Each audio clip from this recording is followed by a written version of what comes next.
Buenas tardes, mi nombre es Paula Andrea Martínez del Castillo del grado 9º B y mi tema a tratar es solución o disolución química. Solución química es una mezcla homogénea de dos o más sustancias. La sustancia disuelta se denomina soluto y está presente generalmente en pequeña cantidad, en comparación con la sustancia donde se disuelve, denominada solvente. En cualquier discusión de solución, el primer requisito consiste en poder especificar sus composiciones, esto es, las cantidades relativas de soluto y solvente. También se le puede nombrar como disolución. Las soluciones poseen una serie de propiedades que las caracterizan. 1. Su composición química es variable. 2. Las propiedades químicas de los componentes de una solución no se alteran. 3. Las propiedades físicas de la solución son diferentes a las del solvente puro. La adición de un soluto a un solvente aumenta su punto de ebullición y disminuye su punto de congelación. La adición de un soluto a un solvente disminuye la presión de vapor de este. Soluto. Por lo general el soluto es un sólido, pero también puede ser una sustancia gaseosa u otro líquido, que se disuelve en una sustancia líquida, lo que origina una solución líquida. El soluto suele encontrarse en menor proporción que el solvente. Una característica importante del soluto es su solubilidad, es decir, la capacidad que éste tiene para disolverse en otra sustancia. Ejemplos de soluto. Ejemplos comunes de solutos sólidos son el azúcar o la sal, que al mezclarse con agua forman una solución azucarada o salina, respectivamente. También hay solutos gaseosos, como el gas carbono, que al juntarse con agua forman una solución de agua carbonada. Asimismo, hay solutos líquidos, como por ejemplo el ácido acético, que mezclado con agua produce vinagre. Solvente. El solvente, también conocido como disolvente, es la sustancia en que se disuelve un soluto generando como resultado una solución química. Generalmente el solvente es el componente que se encuentra en mayor proporción en la solución. Ejemplos de solventes. El solvente más común es el agua, pues actúa en gran cantidad de sustancias como disolvente. Así, en una solución de agua azucarada, el agua es la sustancia que disuelve el azúcar. Un ejemplo de solvente distinto del agua sería el hierro fundido, que al ser mezclado con carbono da como resultado, al solidificarse, una solución conocida como acero. Mayor o menor concentración. Para saber exactamente la cantidad de soluto y de solvente de una disolución, se utiliza una magnitud denominada concentración.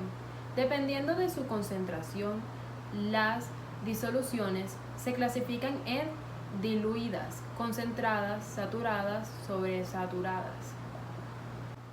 Diluidas son aquellas en las que muy poca cantidad de soluto disuelto el solvente puede seguir admitiendo más soluto. Un ejemplo es la cantidad de minerales en el agua de mesa. Tiene una cantidad muy baja que nos permite asimilar correctamente. Concentradas son aquellas en las que hay bastante cantidad de soluto disuelto, pero el solvente todavía puede seguir admitiendo más soluto. Un ejemplo podría ser el agua de mar. Contiene una gran cantidad de sal disuelta, pero todavía sería posible disolver más cantidad de sal. Saturada es una solución química que contiene el máximo de concentración de soluto disuelto en un solvente.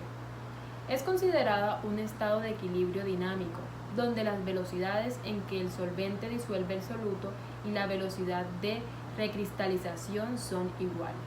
Sobresaturadas, disolución que contiene mayor cantidad de soluto que la permitida a una temperatura determinada.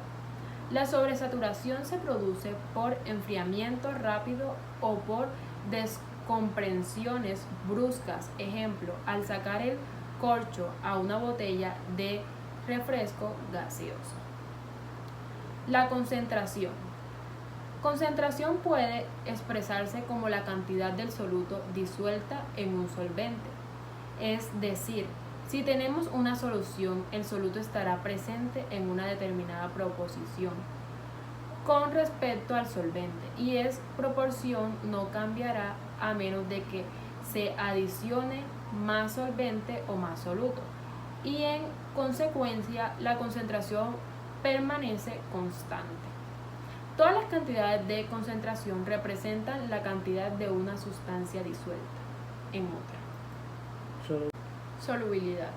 Se trata de una medida de la capacidad de una cierta sustancia para disolverse en otra. La sustancia que se disuelve se conoce como soluto, mientras que aquella en la cual éste disuelve recibe el nombre de solvente o disolvente.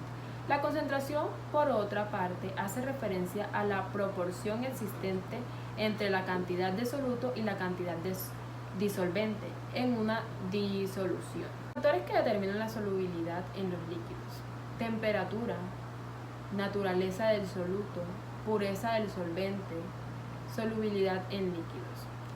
Al elevar la temperatura aumenta la solubilidad del soluto, gas en el líquido, debido al aumento de choques entre moléculas contra la superficie del líquido. También ocurre lo mismo con la presión. Solubilidad de líquidos en líquidos. Al aumentar la temperatura, aumenta la solubilidad de líquidos en líquidos. En este caso, la solubilidad no se ve afectada por la presión. Solubilidad de sólidos en líquidos. La variación de la solubilidad está relacionada con el calor absorbido o desprendido durante el proceso de disolución. Si durante el proceso de disolución se absorbe esto, la solubilidad crece con el aumento de la temperatura, y por el contrario, si se desprende calor durante el proceso de solución, la disolución disminuye con la elevación de la temperatura. La presión no afecta a la solubilidad en este caso. Unidades de medida. Puesto que la solubilidad es la máxima concentración que puede alcanzar un soluto, se medirá en las mismas unidades que la concentración. Es habitual medirla en gramos de solución por litro de disolución, o en gramos de soluto por cada 100 centímetros cúbicos de disolución. Aunque la unidad de medida se parezca a la de la densidad, no es una medida de densidad. En la densidad, masa y volumen se refiere al mismo cuerpo. En la solubilidad, la masa es de soluto y el volumen es de la disolución, de la mezcla de soluto y de solvente. Muchas gracias por su atención.